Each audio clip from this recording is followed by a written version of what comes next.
John Adams was elected president in 1796, and his presidency turned out to be a disaster for the Federalist Party.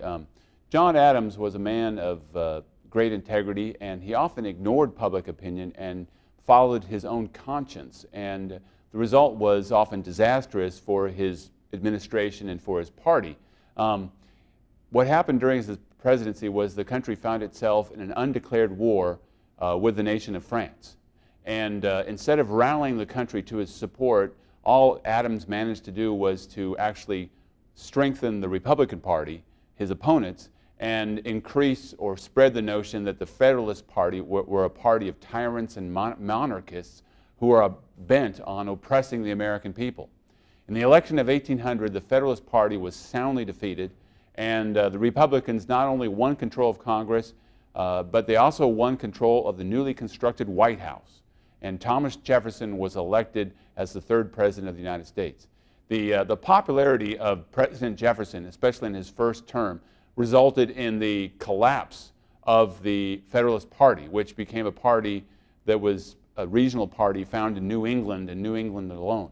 Now, when historians look at this historic election, when they look at the election of Thomas Jefferson in 1800 and the triumph of the Republicans, they see this, Americans see, or historians see this as a reaffirmation of the egalitarian principles of the American Revolution. It was a rejection of the Federalist notion that government ought to be in the hands of the men of wealth and social status. Now this peaceful revolution of 1800, as it's called, was significant not only because it resulted in the collapse of the Federalist Party, but also what we see happening is the peaceful transfer of power from one party to another. The Federalists went out and the Republicans came in, and this is very unique in world history. What the world has seen since the French Revolution is that it's often the case that when one party comes in and another party is out, this is marked by violence and conflict and civil war. And for this to happen in the United States without violence or civil disorder was truly an exceptional development in world history. So what we're going to do today is we're going to examine why France and the United States fought this undeclared war between one another. We're going to look at how John Adams and his administration responded to this crisis. We're going to examine this very historic election of 1800, this revolution of 1800. And we're also going to look at the very successful first term of President Jefferson. So let's begin with the war with France. Now, as a result of the Jay Treaty that was signed between Great Britain and the United States, France came to see the United States and Great Britain as allies. And so France, of course, who was at war with Great Britain, began to target American ships on the high seas. And as a result, by the time that John Adams was inaugurated as the second president in March of 1797, the French ships had stopped and seized the cargoes of around 300 American ships. So basically, the French were attacking the American ships in the high seas. Now, John Adams was a man of peace. So in 1797, he decided to send 3 diplomats to France to try to work out some kind of diplomatic agreement with France so that there would not be this violence between the two countries. Now, instead of securing a peace agreement, this diplomatic mission resulted in a scandal, a huge scandal that is known to American history as the XYZ affair. You see, when these 3 American diplomats arrived, the foreign minister was a man by the name of Talleyrand. And what Talleyrand did was he sent 3 agents to meet secretly with each of the 3 American diplomats. Now, in the report of this incident, the names of these 3 agents were not recorded, and these 3 French agents were known as agents X, Y, and Z. Now, what these agents told the American diplomats in these private meetings was that if the Americans wanted an agreement with France, first of all, they'd have to loan France $12 million. Second of all, they'd have to give a cash payment of $250,000 to the 5 directors or the chief executives of the French Republic. Basically a bribe. Now, the American ministers, they took this news, they reported this information back to President Adams. And of course, he was outraged. And what he did was he publicly released this report to Congress. Now, when the American people in Congress heard about this report, they were outraged. I mean, both Federalists and Republicans, for a brief period, were actually united. And they both demanded that the United States declare war on France. And a popular saying at the time that was often heard in the public square was, "Millions for defense, but not 1 cent for tribute." You know, in other words, Americans were willing to fight rather than pay tribute to France. Now, as you think about Adams, was that he was a man of peace, did not like war, and so he thought that if America could just kind of build itself up, that America might put itself in a better position to arrange some kind of diplomatic agreement with France. So he thought it would be best if America was able to negotiate with France in a position of strength. So what he did is he went to Congress and he got Congress to create or pass a law that created a standing army of 10,000 men. I mean, the United States had not had a standing army up to this point. So, and George Washington was asked to come out of retirement to command this new standing army. Adams realized that the United States needed a navy. The United States didn't have one. So Congress in 1798 created the Department of the Navy and authorized for the first time the construction of a fleet of naval ships. Now, building a standing army and building a fleet costs money. So to pay for the new army and the new navy, the Congress passed a federal property tax. Now, it was a tax on homes, land, and on slaves. I think it was like 0.5% of the value of those items. So it wasn't a really high tax.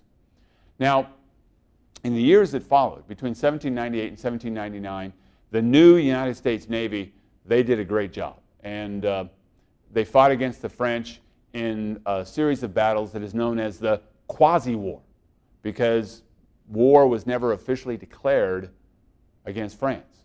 You see, Adams refused to ask Congress for a declaration of war because he still kept hoping that some kind of negotiated agreement could be reached. So while these battles were being fought on the high seas, the United States still didn't ask for a declaration of war.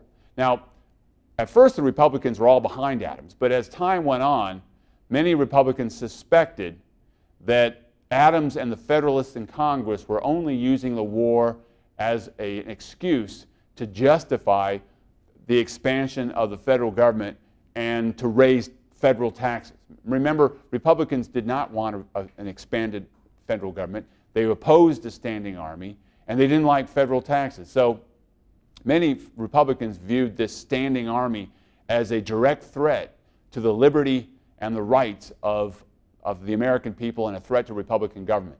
And Republican politicians and newspapers, they went off on Adams. They called him every name of the book. And often what Adams was accused of, he was accused of being secretly a tyrant and a monarch who was trying to overthrow the Constitution and make himself king of America. Now, the problem is that Adams kind of threw gasoline on the fire. Because you see, Adams, since he admired the British system, he kind of saw the president as an elected king. So he implemented all this new pageantry and rituals to accompany the president. And for many Republicans, that was a bit too much to bear. This was proof in the pudding that Adams aimed to establish himself as king. Now, Adams and the Federalists in Congress, they didn't handle this scathing criticism very well. And what they decided to do, Congress passed what became known as the Aliens and Sedition Acts in 1798. Now, these acts were designed to shut up the Republicans, to intimidate the Republicans into silence. Now, what the Alien Act did was it empowered the president to expel any alien, resident alien, that was considered dangerous to the public. Now, this law targeted French and Irish, especially Irish immigrants, since they were pouring into the country, and they tended to be very critical of the Federalists and support the Republicans. Now, the Sedition Act was by far the more controversial. What it did was it imposed heavy fines and imprisonment for anyone who was interfering with federal officials in the performance of their duties. And also, You could, fines and imprisonment could be levied against anyone found guilty of making false or malicious statements about federal officials.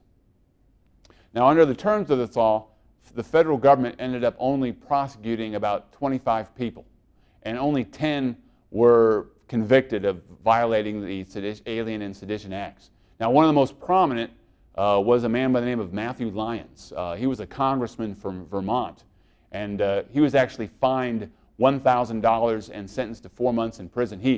He actually got in a fist fight in Congress and got beat up.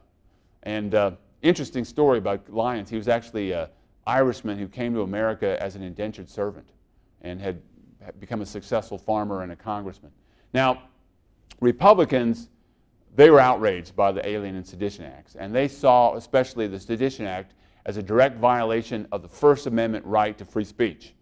And Matthew Lyons, he became a hero. He was seen as a martyr, a man who had been victimized by evil Federalists. And now what happened is that Thomas Jefferson and James Madison, they used their influence in Virginia, and Virginia and then eventually Kentucky passed what became known as the Virginia and Kentucky Resolutions. These were issued by the Virginia and Kentucky legislatures, and these resolutions were basically influenced by Jefferson and Madison. And basically what these resolutions said was that, that the state legislatures had the authority under the Constitution to declare federal laws to be null and void and illegal and unconstitutional, and that states had the right to protect their sovereignty from federal government overreach. Basically, what these states were saying was that the Sedition Act was unconstitutional. Now, the Republicans, as a result of Adams's policies and the policies of the Federalists, they enjoyed a resurgence in public support because so many people were outraged by the Alien and Sedition Acts. But the problem was that Adams, at the same time, was alienating members of his own party. He was alienating Federalists because he refused to go to war officially against France. And what really killed Adams' support among his fellow Federalists was in 1799 when Adams sent a new delegation to France to reach a peace agreement. What had happened in 1799 was that France was now under the control of a new military dictator, a man by the name of Napoleon Bonaparte. We'll hear a lot about him later. Now, Napoleon Bonaparte reached an agreement with Adams, whereas France agreed to stop attacking American ships as long as the United States agreed to not seek any damages for all the cargoes that had been destroyed or seized by the French over the years. Now, a lot of fellow Federalists were outraged by this new peace agreement because they wanted to go to war with France. I mean, they were winning the war anyway at sea. And one person who really was outraged was Alexander Hamilton. He saw this agreement as basically a surrender to France, you know, especially since the U.S. Navy had done so well over the years. So what happened is that the Federalists, some Federalists decided to challenge Adams when he decided to run for re-election in 1800. And some of the Federalists who supported Hamilton, they decided to nominate Charles Pinckney of South Carolina to be the Federalist candidate. Now, with public support surging for the Republicans and the fact that the Federalists were divided between Pinckney and Adams, as a result, in the election of 1800, the Republicans had a complete victory. Republicans were swept into office. They took control of Congress away from the Federalists. And the two Republican candidates, Thomas Jefferson and Aaron Burr, they actually were tied in the number of electoral votes that they both had. And Adams and Pinckney, they were a distant third and fourth. In fact, Adams only really had support only in New England, and that was it. So the Federalist Party had really declined. Now, in this election of 1800, Jefferson and Burr, who were both Republicans, they each had 73 electoral votes. Now, under the Constitution, if no candidate has a majority of electoral votes, the election is decided by the House of Representatives. So in 1801, the election went to the House of Representatives to decide who would be the next president. Now, Aaron Burr, what he decided to do, he thought that he could win the election if he could convince enough Federalists in Congress to vote for him instead of to vote for Jefferson. So he went to members of Congress who were Federalists to try to get their vote. But Alexander Hamilton, he hated Burr. They were both from New York. They didn't like each other. Hamilton thought that Burr was a real snake in the grass, and he was. So basically, Hamilton went to members of Congress where he had a lot of political influence, and he convinced Federalists not to vote for Burr, but to cast votes for Jefferson instead, because in his view, Jefferson was the least of two evils. So as a result of Hamilton's campaigning, Jefferson was elected president and was elected as a third president. Burr never forgot what Hamilton had done. In fact, in 1806, Burr challenged Hamilton to a duel. They fought a duel, and Burr actually gunned down Hamilton in 1806. Hamilton was killed in a duel. Now, Jefferson, he would end up being elected president, and in his inaugural address, when he spoke to the country, he pledged that it was time for the Federalists and the Republicans to put aside their differences and to come together to work for the common good. And so it was truly an amazing thing to happen, that this transfer of power had occurred without violence, without anarchy, without civil disturbances. It was a great moment in American history, this revolution of 1800. Now, when he talked about working with Federalists, I think it was more rhetoric than reality, because what he really did was work very closely with Republicans in Congress, basically to reverse every single Federalist policy of the last 10 years. So in 1801, Congress repealed the very unpopular federal property tax. Remember, Republicans didn't like taxes, so the federal property tax was repealed. Remember that excise tax on whiskey that had been very unpopular among farmers? That tax that was repealed as well. So that was very popular with Republican voters. Jefferson also didn't like spending. He believed that you needed to have a mean, lean federal machine. So he really worked to reduce the size of the federal bureaucracy. You know, when he first took office, he was scandalized that the federal bureaucracy had over 1,000 people in it. Scandalized. So he worked to drastically reduce the size of the federal bureaucracy and to reduce the size of the federal government. He also didn't believe in standing armies. So he pushed Congress into drastically reducing the standing army. The standing army went from 10,000 to 3,000. He also ordered that there be no more construction of U.S. naval ships. He put a halt to naval construction. Remember, he believed that standing armies were a threat to the republic, that they could lead to tyranny and monarchy. And he believed that state militias were all that was needed to secure the successful defense of the country. Now, as a result of these cuts in federal spending, and as a result of a very strong economy, what happened was that you had a lot of federal revenues coming in from the customs duties. And you also had a lot of land sales out west. And the result was that because of this strong economy and revenue collection, the national debt was actually cut in half. So that was another goal of Jefferson, to get rid of the debt, and he made some progress in that respect. And so the country was prospering. Westward settlement continued. More people were pouring out west. Ohio joined the Union as the 17th state in 1803.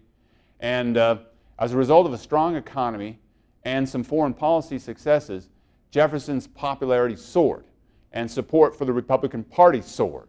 And the Federalist Party really began to dwindle and get smaller and smaller till it was primarily support for it was only found in New England.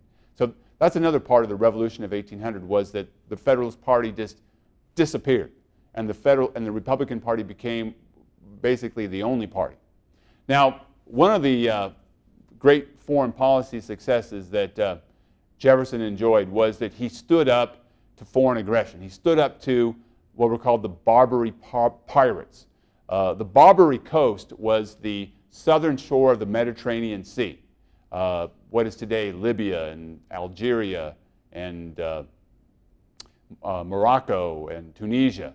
And what had happened is that traditionally Muslim pirates operated out of ports along the coast of North Africa, ports like Algiers and Tunis and Tripoli, and they would target American ships unless Americans agreed to pay tribute, to pay them cash.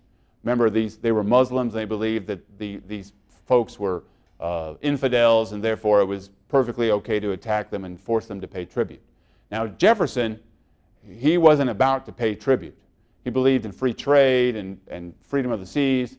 So in 1801, he sent the fledgling U.S. Navy to protect American ships.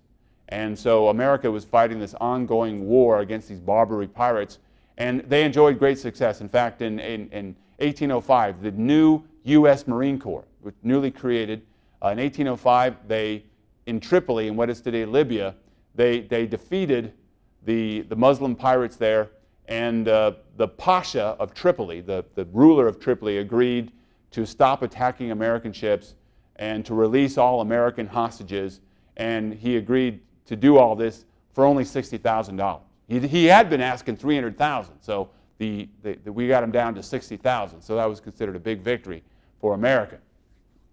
Now, the success against the Barbary pirates was just one great foreign policy success for Jefferson. His other foreign policy success was even more significant for the future of this country. It's the Louisiana Purchase that was completed in 1803. Now, you see, in 1801, Napoleon, remember we've mentioned him already, he wanted to resurrect France's empire in the New World. So he put diplomatic pressure on Spain, and he forced Spain to sell back to France what was called the Louisiana Territory. This was a huge amount of territory. It stretched from New Orleans in the south all the way up north to the Canadian plains, and then it stretched from the Mississippi River all the way to the Great Rocky Mountains. So it was a huge expanse of territory. Now, what Napoleon wanted to do was to recreate this French Empire, but what happened is that it didn't happen as he had planned. See, there was a huge slave rebellion in Haiti.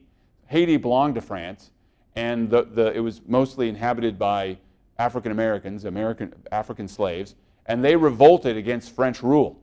And by 1802, the French forces were not having much success. The slaves were fighting a guerrilla war in the mountains of Haiti, and they weren't having much success, and yellow fever was taking its toll on the French troops. So in fact, by 1804, France gave up all claims to Haiti, and Haiti won its independence and became the second independent republic after the United States in the Western Hemisphere. So when it was clear that Haiti was too much of a problem and was costing him too much money, Napoleon decided that he was going to give up his plans to build a French empire in North America. Now, in 1802, 1803, Jefferson had sent some envoys to Napoleon in the hopes of trying to purchase at least the port of New Orleans. But Napoleon approached these envoys and said, look, I'll not only give you New Orleans, but I'll give you the whole Louisiana territory. And I'll give it to you for only 15 million bucks. Now that works out to about 3 cents an acre. So here Jefferson had an opportunity to basically double the size of the country without fighting a war. Now the problem that Jefferson faced was that if he agreed to this agreement with Napoleon, he'd be violating his own principles. Remember, he was a strict constructionist. He believed that if some power wasn't given to government in the Constitution, that power did not exist. So there was nothing in the Constitution that said the president had the authority to negotiate a land deal. So basically, under his own principles, he couldn't do anything. But you see, Jefferson also believed that acquiring this territory would be a great thing for America. So it was therefore worth sacrificing one principle to achieve another principle. You see, Jefferson had great vision. He saw an America stretching from sea to shining sea, from the Atlantic to the Pacific. He called it an empire of liberty. I mean, there had been other empires, but this would be an empire of liberty. It'd be a nation where landowning farmers would have plenty of room to expand and bring their families and start new homes, and he had this vision of all these farmers, this agrarian republic from sea to shining sea. And so he went to Congress, and Republicans in Congress, of course, agreed to the deal. And the Louisiana Purchase went into effect. Now, as soon as Jefferson had acquired the land, he sent two famous explorers, Lewis and Clark. And the Lewis and Clark, they investigated this newly purchased land. That's another thing about Jefferson. He bought this land, he didn't even know what was there. So he sent these guys, Lewis and Clark, and they explored this territory. And they actually went all the way to the Pacific coast. And it was their voyage that would give America a claim. It would be their voyage or discovery expedition that would give America a claim to the Oregon country, and a claim that reached all the way to the Pacific. Now, Jefferson's popularity and his public support with Republicans, this enabled Jefferson to win in 1804 by a landslide. In the election of 1884, he won 162 electoral votes. And his opponent, the Federalist candidate Charles Pinckney, only won 14 electoral votes. That's a pretty big landslide.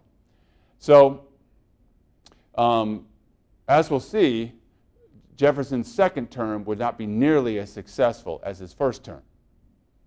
In his second term, what Jefferson would have to deal with was worsening relationships with Great Britain, and eventually that would lead to the War of 1812, which we will look at in our next lesson.